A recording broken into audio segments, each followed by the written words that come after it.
बिहार के दो सियासी दिग्गज जीतन राम मांझी और लालू प्रसाद यादव के बीच जारी जुबानी जंग राजनीतिक बवाल का रूप ले लिया है।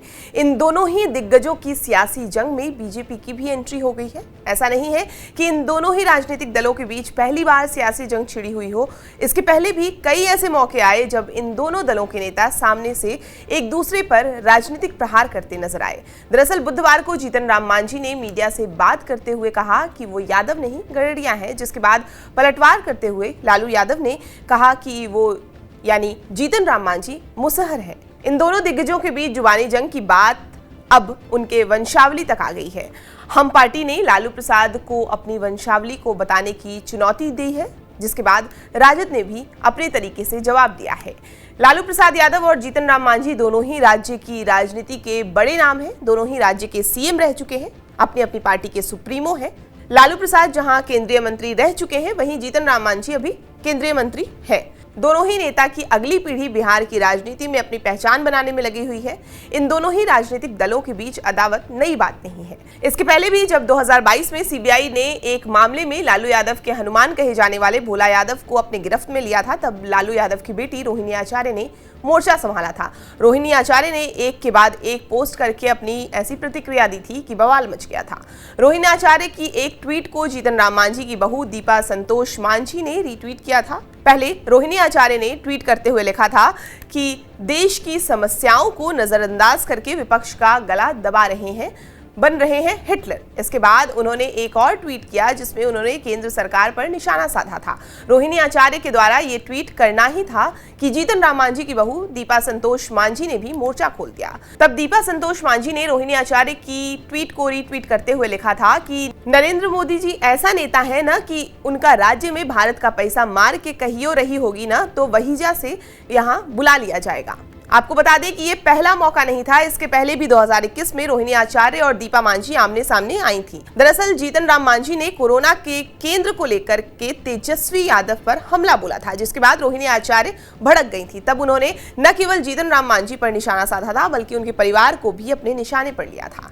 तब रोहिणी आचार्य ने जीतन राम मांझी के बारे में लिखा था कि राजद परिवार के लोग जनसेवा कर रहे हैं, गिरगिट का रंग बदलने वाले जरा ये भी बता दें कि हमें तू समधिन दमाद से कौन सा सेवा करवा रहे हो। इसके बाद उन्होंने मांझी के बेटे के एक पुराने विवाद का भी जिक्र कर दिया था।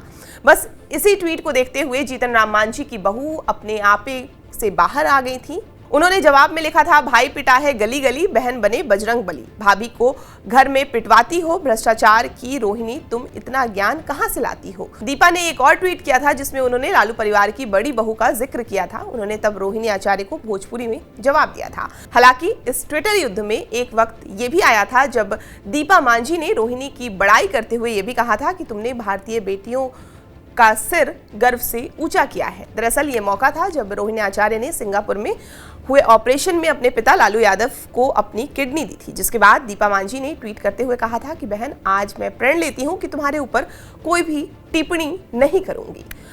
अब इन सबका सियासी कनेक्शन जान लेते हैं। दरअसल इन दोनों ही सियासी घरानों में जारी युद्ध के पीछे बाराचट्टी विधानसभा क्षेत्र और गया लोकसभा क्षेत्र है। बाराचट्टी विधानसभा सीट पर 2020 में हुए विधानसभा चुनाव में हम पार्टी ने जीत हासिल की थी। अब इन सब का सियासी कनेक्शन जान लेते हैं। दरअसल इन दोनों ही सियासी घरानों में जारी युद्ध के पीछे बाराचट्टी विधानसभा क्षेत्र और गया लोकसभा क्षेत्र है। बाराचट्टी विधानसभा सीट पर 2020 में हुए विधानसभा चुनाव में हम पार्टी ने जीत हासिल की थी।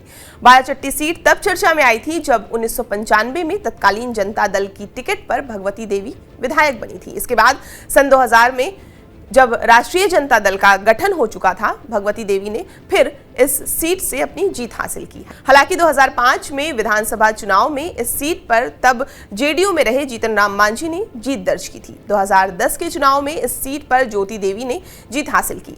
ज्योति देवी जीतन राम मांझी की रिश्तेदार हैं। 2015 में जब राजद और जेडीयू के बीच गठबंधन हुआ, तब ये सीट आरजेडी के खाते में चली गई थी।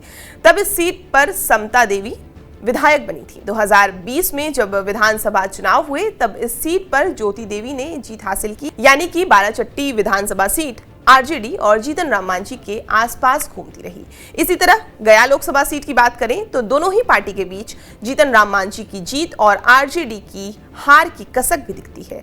दरअसल गया लोकसभा सीट पर अभी तक सबसे ज्यादा बार दो ही राजनीतिक दलों ने फतह हासिल की है। इसमें कांग्रेस और बीजेपी शामिल है। कांग्रेस पार्टी के बाद भारतीय जनता पार्टी ही दूसरी ऐसी पार्टी है जिसका उम्मीदवार सबसे ज्यादा बार गया से सांसद बनने में सफल रहे हैं। 2019 में जब ये सीट जनता दल यूनाइटेड के हिस्से चली गई तब विजय कुमार मांझी ने इस सीट से जीत दर्ज की थी, लेकिन 2024 के लोकसभा चुनाव में इस सीट से हम पार्टी के जीतन राम मांझी ने अपनी उम्मीदवारी पेश की और यहां से जीतने के बाद वो केंद्र में मंत्री भी बने। इस सीट पर जीतन राम मांझी को घेरने के लिए आरजेडी ने कुमार सर्वजीत को मैदान में उतारा था। हालांकि आरजेडी को सफलता नहीं मिली। खैर, जीतन राम मांझी और लालू यादव के बीच बढ़ता ये विवाद क्या रूप लेता है, ये देखने वाली बात होगी। ये रिपोर्ट थी हमारे संवाददाता सुजीत कुमार की। बिहार की तमाम खबरों के लिए आप हमारे साथ बने रहें और देखते रहें TV9 बिहार झारखंड।